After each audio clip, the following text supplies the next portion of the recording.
శుక్లాంబరధరం విష్ణుం శశివర్ణం చతుర్భుజం ప్రసన్నవదనం ధ్యాయేత్ సర్వవిఘ్నోపశాంతయే. ఆపదామపహర్తారం దాతారం సర్వసంపదాం లోకాభిరామం శ్రీరామం భూయో భూయో నమామ్యహం. అయోధ్య మొన్నటి వరకు ఓ వివాదాస్పద ప్రాంతం.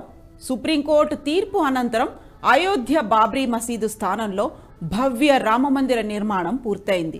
ఇక ఎప్పుడెప్పుడా అని ఎదురు చూస్తున్న రామమందిరం ప్రారంభం తేదీ కూడా ఖరారైంది. అయితే ఈ రామమందిరానికి మన తెలుగు రాష్ట్రాల వారికి దేశంలో ఎవరికీ దక్కని అద్భుత అవకాశం దక్కింది.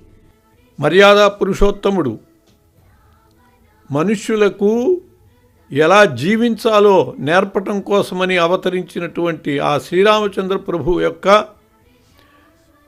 జన్మస్థలంలో అయోధ్యలో ఆ బాలరాముని ప్రతిష్టని గురించి అందరూ కూడా ఎదురు చూస్తూ ఉన్నారు. ప్రపంచమంతా కూడా ఎదురు చూస్తూ ఉన్నది. చాలామంది దేవుళ్ళు ఉంటారు, కానీ వాళ్ళందరూ కంటే కూడా ప్రత్యేకత శ్రీరామచంద్రునిలో ఉన్నది. ఆయన గ్లోబల్ గాడ్ అంటారు. ఎందువల్లంటే థాయిలాండ్, ఇండోనేషియా మొదలైనటువంటి దేశాలన్నింటిలో అసలు రాముడు వాళ్ళవాడే అని చెప్పి కూడా తలుస్తూ ఉంటారు. ప్రపంచ భాషలు అన్నిటిలో కూడా ఆ రాముని చరిత్ర రామాయణం అనువదింపబడ్డది. కాబట్టి ప్రపంచవ్యాప్తంగా అన్ని దేశాల అన్ని భాషల వాళ్ళు కూడా ఆ రాముని యందు ఒక ప్రత్యేకమైనటువంటి గౌరవాదరాలు కలిగినటువంటి వాళ్ళు. అయోధ్యలో రామ మందిరం తలుపులు, రాముల వారి పాదుకలు తెలంగాణలోని హైదరాబాద్లో తయారైతే మూల విరాట్ విగ్రహమైన రాముడి పాదపీఠం కింద ప్రతిష్ఠించనున్న రామ మహాయంత్రాన్ని ఏపీలోని గుంటూరు జిల్లా తెనాలి ప్రాంతానికి చెందిన చిదంబర శాస్త్రి వారు యంత్రాన్ని తయారు చేసి అయోధ్యకు చేర్చారు. అసలు ఆ యంత్రం యొక్క గొప్పతనం ఏంటో ఒకసారి తెలుసుకుందాం.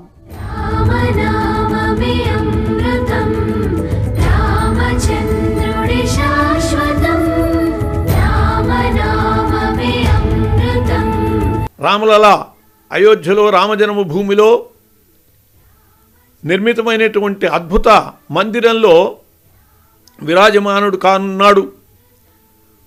మంత్రపూతమైనటువంటి యంత్రం ప్రతిష్ఠించి దాని మీద బాలరాముని యొక్క విగ్రహం ప్రతిష్ఠ కాబోతూ ఉన్నది. యావత్ సమాజము దీనికోసమని విరాళాలు ఇచ్చింది. కాబట్టి యావత్ సమాజానికి కూడా ఏదో రూపంలో ఈ ప్రతిష్టా కార్యంలో భాగస్వామ్యం ఇవ్వాలి, ఆ రామానుగ్రహాన్ని వాళ్ళకి అందజేయాలి అని చెప్పి అక్కడ బాలరామునికి పూజ చేసినటువంటి అక్షతలు అయోధ్య నుండి యావత్ దేశానికి పంపడం జరిగింది. అవి రాష్ట్రాల నుంచి జిల్లాల నుంచి మండలాల నుంచి గ్రామాలు, అలా గ్రామాల నుంచి ఇంటింటికి ఈ 1వ తారీఖు నుంచి అందరికీ కూడా ప్రతి వ్యక్తికి అంది అవి వాటిని ధరించి ఆ శ్రీరాముని యొక్క ప్రతిష్టా కార్యక్రమాన్ని చూడాలి, ఆ రామానుగ్రహాన్ని పొందాలి అని చెప్పి ఆదేశం. ప్రపంచ హిందువులంతా ఆతృతగా ఎదురు చూస్తున్న భవ్య రామ మందిరం జనవరి 22న అట్టహాసంగా ప్రారంభం కానుంది. ఇందుకు సంబంధించి అన్ని ఏర్పాట్లను ఆలయ బాధ్యులు సిద్ధం చేస్తున్నారు. 2500 ఏండ్లు నిలిచి ఉండే అద్భుత ఆధ్యాత్మిక కట్టడంగా నిలిచే ఈ ఆలయ నిర్మాణంలో ఇనుము వాడకుండా ప్రత్యేక శిలలతో అందంగా నిర్మించారు.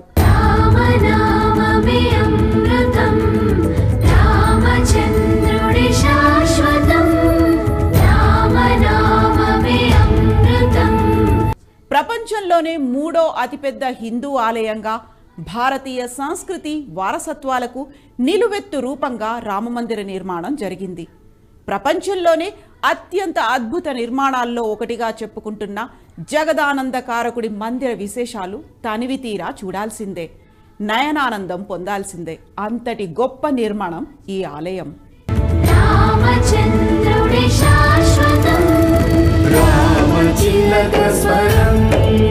శ్రీరామదాసుకరం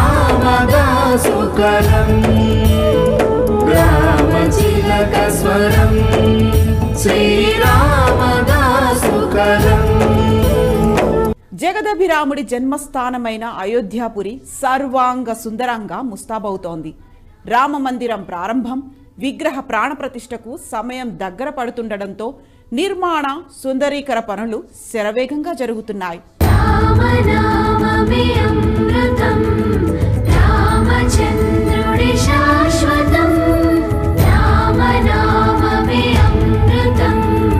ఆలయ నిర్మాణంలో వివిధ రాష్ట్రాల కళాకారులు, కార్మికులు పాలు పంచుకుంటున్నారు.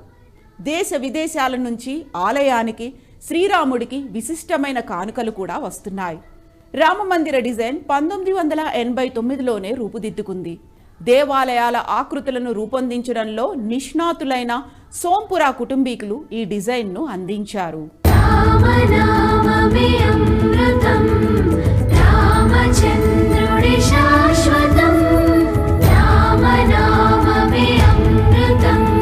ఇక ఈ అయోధ్య రామమందిరం ప్రధానాలయం తలుపులతో పాటుగా ఇతర తలుపులను నిర్మించే కాంట్రాక్టును తెలంగాణ రాష్ట్రంలోని సికింద్రాబాద్ బోయినపల్లిలోని అనురాధ టింబర్ డిపో నిర్వాహకులు దక్కించుకున్నారు.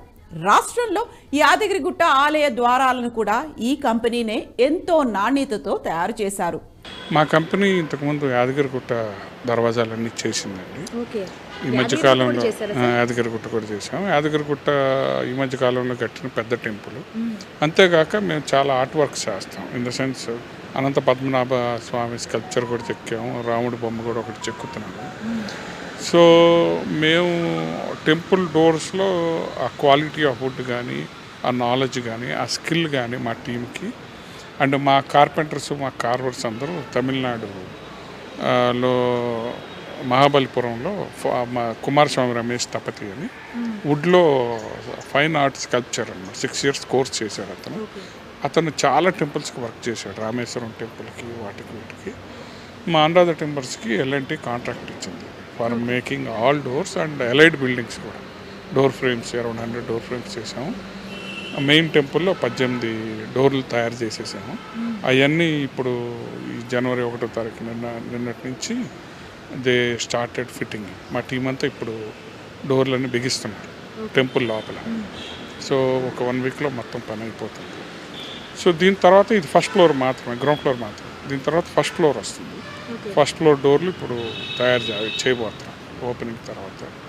దాని తర్వాత సెకండ్ ఫ్లోర్, దాని తర్వాత చుట్టూతో ఉన్న ఎల్ఐడి బిల్డింగ్స్. సో అన్ని డోర్లు మేమే చేస్తున్నాం. సో ఇప్పుడు phase 1 కంప్లీట్ అయిపోయింది, phase 2 కంప్లీట్ చేయాలి.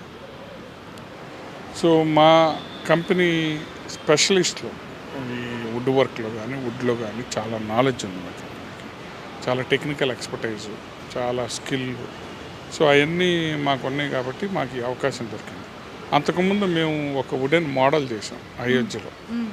మందిరం మొత్తం ఎలా రాబోతుంది అనేది ఒక మోడల్ వుడ్తో చేసి 2 years బ్యాక్ అయోధ్యలో టెంపుల్, ఇప్పుడున్న టెంపరీ టెంపుల్ ఒకటి పెట్టారు.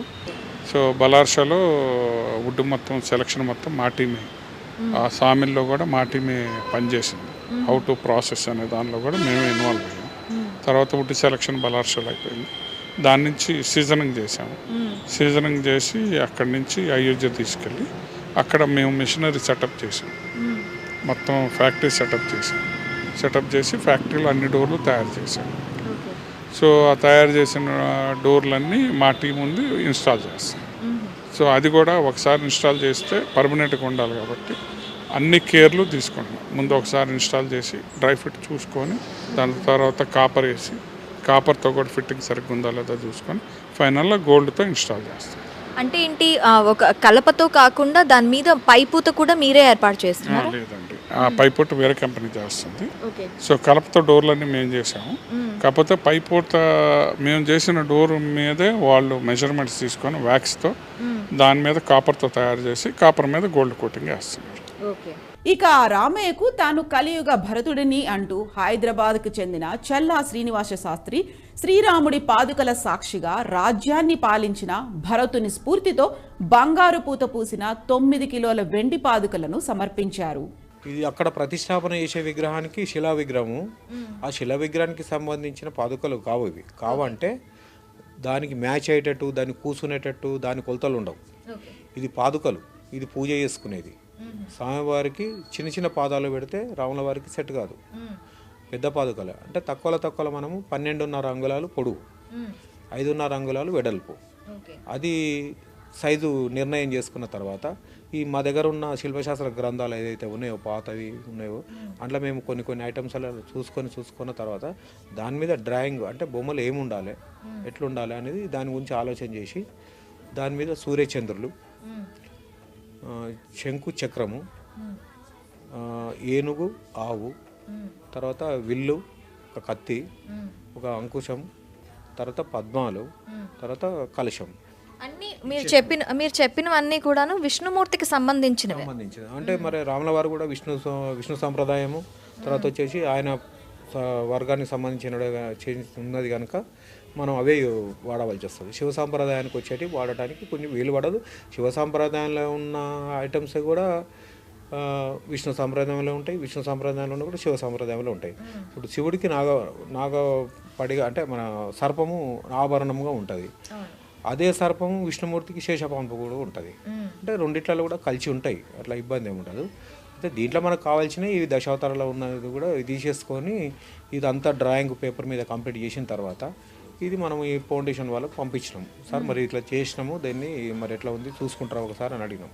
అంటే సరే ఇది ఓకే అంత బాగుంది, కొలతలు కూడా కరెక్టే ఉన్నాయి, దీన్ని మీరు వర్క్ స్టార్ట్ చేసుకోండి అని. అప్పటికే మాకు 1 నెల దాటిపోయింది. అంతేకాదు ఆంధ్ర ప్రాంతం కూడా రాములోరి సేవలో పాలు పంచుకుంది. రామ విగ్రహం అడుగున ప్రతిష్ఠించనున్న బంగారు యంత్రం ఏపీ నుంచి అయోధ్యకు వెళ్ళింది. గుంటూరు జిల్లా తెనాలి వాసులకు ఇదొక గొప్ప అదృష్టమని చెప్పాలి. ముఖ్యంగా దేవాలయంలో చాలా కీలకమైనటువంటి అంశం యంత్రం. విగ్రహం కంటే కూడా యంత్రం ముఖ్యమైనది. ఎందువల్లంటే తిరుపతి వెంకటేశ్వర స్వామి కంటే కూడా పెద్ద విగ్రహం మనం చేయించవచ్చు. వెంకటేశ్వర స్వామి విగ్రహం అది మన ఇంటి దగ్గర పెట్టి అందరినీ రమ్మంటే ఎవరూ రారు, తిరుపతికే వెళ్తారు. ఎందువల్లంటే విగ్రహం యొక్క పెద్దతనము అందము కాదు, దాని కింద ఉన్నటువంటి యంత్రబలం, ఆ యంత్రబలాన్ని బట్టే ఆ మూర్తిలో శక్తి వస్తుంది, అనుగ్రహించేటటువంటి శక్తి వస్తుంది. 2014 నుంచి 9 ఏళ్లుగా ఆ యంత్రానికి అక్షర లక్షలు, శ్రీరామ మంత్రము షడక్షరి మంత్రం అంటారు, రామతారక షడక్షరి అంటే 6 అక్షరాల మంత్రం అది. కాబట్టి 6 కోట్ల అనుష్ఠానం. ఏ దేవాలయానికి కూడా ఇంత అనుష్ఠానం జరగదు. అలా పెద్దల ఆదేశం ప్రకారము ఆ యంత్రానికి అనుష్ఠానం జరపటము, పెద్దల యొక్క పిలుపు మేరకు అక్టోబర్లోనే వెళ్ళి ఆ యంత్రాన్ని ఇచ్చి రావటం జరిగింది. అయోధ్యలో రామ మందిరం నందు రాముడి పాదపీఠం కింద ప్రతిష్ఠించనున్న రామ మహాయంత్రాన్ని చీరాలకు చెందిన చిదంబర శాస్త్రి బంగారంతో తయారు చేయించారు. ఈ యంత్రానికి ఇప్పటి వరకు 14 కోట్ల రామనామ జపంతో పూజలు చేశారు. అయోధ్య రాముడి గర్భాలయం మూల విరాట్ కింద ప్రతిష్ఠించబోతున్న రామ మహాయంత్రాన్ని తెనాలి ప్రజల కోసం రామ భక్తుల సందర్శనార్థం అంగలకుదురు దాసకుటిలో సందర్శనకు ఉంచారు. యుద్ధాలు చేసి సాధించుకున్నటువంటి ఆ రామజన్మభూమిలో ప్రతిష్ఠ జరిగేటటువంటి ఈ పర్వదినం మరొక దీపావళి. కాబట్టి ఆ ప్రతిష్ఠ రోజున జనవరి 22వ తేదీ, జనవరి 22వ తేదీ అంటే మామూలుగా తెలుగు వారికి చాంద్రమా వాళ్ళకి పుష్యమాసం కాబట్టి ఇది శూన్యమాసం కదా అని అనుమానం వస్తుంది. కొందరు అడిగిన వాళ్ళు కూడా ఉన్నారు. అయోధ్యలో చాంద్రమానం కాదు, అది బార్హస్పత్యమానం అంటారు. అప్పటికి వాళ్ళకి మాఘమాసం వచ్చింది, చాలా అద్భుతమైనటువంటి ముహూర్తం అది. ఆ ముహూర్తంలో జరిగేటటువంటి ప్రతిష్టని అందరం చూడటమే కాకుండా ఆ రోజున ప్రతి ఇంటా కూడా 5 దీపాలు వెలిగించి దీపావళిని చేసుకుని ఆ శ్రీరామచంద్రుని యొక్క ప్రతిష్టా కార్యక్రమాన్ని అద్భుతంగా అందరం పాలు పంచుకోవాలి అని చెప్పి పెద్దలు ఆదేశించారు. అయితే ఆ మహాయంత్రాన్ని కనులారా చూడ్డం వారి అదృష్టమనే చెప్పాలి.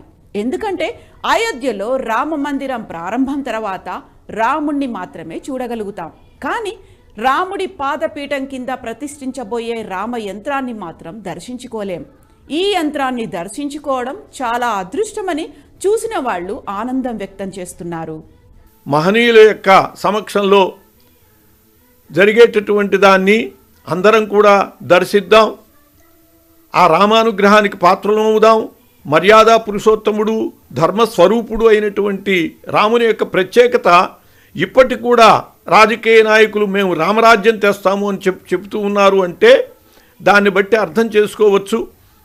జననీ జన్మభూమిశ్చ స్వర్గాదపి గరీయసి అని చెప్పి ఈనాటికి కూడా మరచిపోనటువంటి ఒక అద్భుతమైన సందేశాన్ని ఇచ్చినటువంటి ఆ శ్రీరామచంద్రుడు జననీ జన్మభూమి విశిష్టతని మనకి తెలియజేసి ఈ దేశాన్ని ఈ ధర్మాన్ని రక్షించుకునేటందుకు మార్గదర్శనం చేశాడు. ఆయన యొక్క మార్గదర్శనము, ఆయన యొక్క ప్రభుత్వ విధానము కలకాలము కూడా ప్రజలకి స్వీకార్యమే. అటువంటి శ్రీరామ జన్మభూమిలో జరిగే ప్రతిష్టని తిలకిద్దాం, ఆ రామానుగ్రహానికి పాత్రులమవుదాం.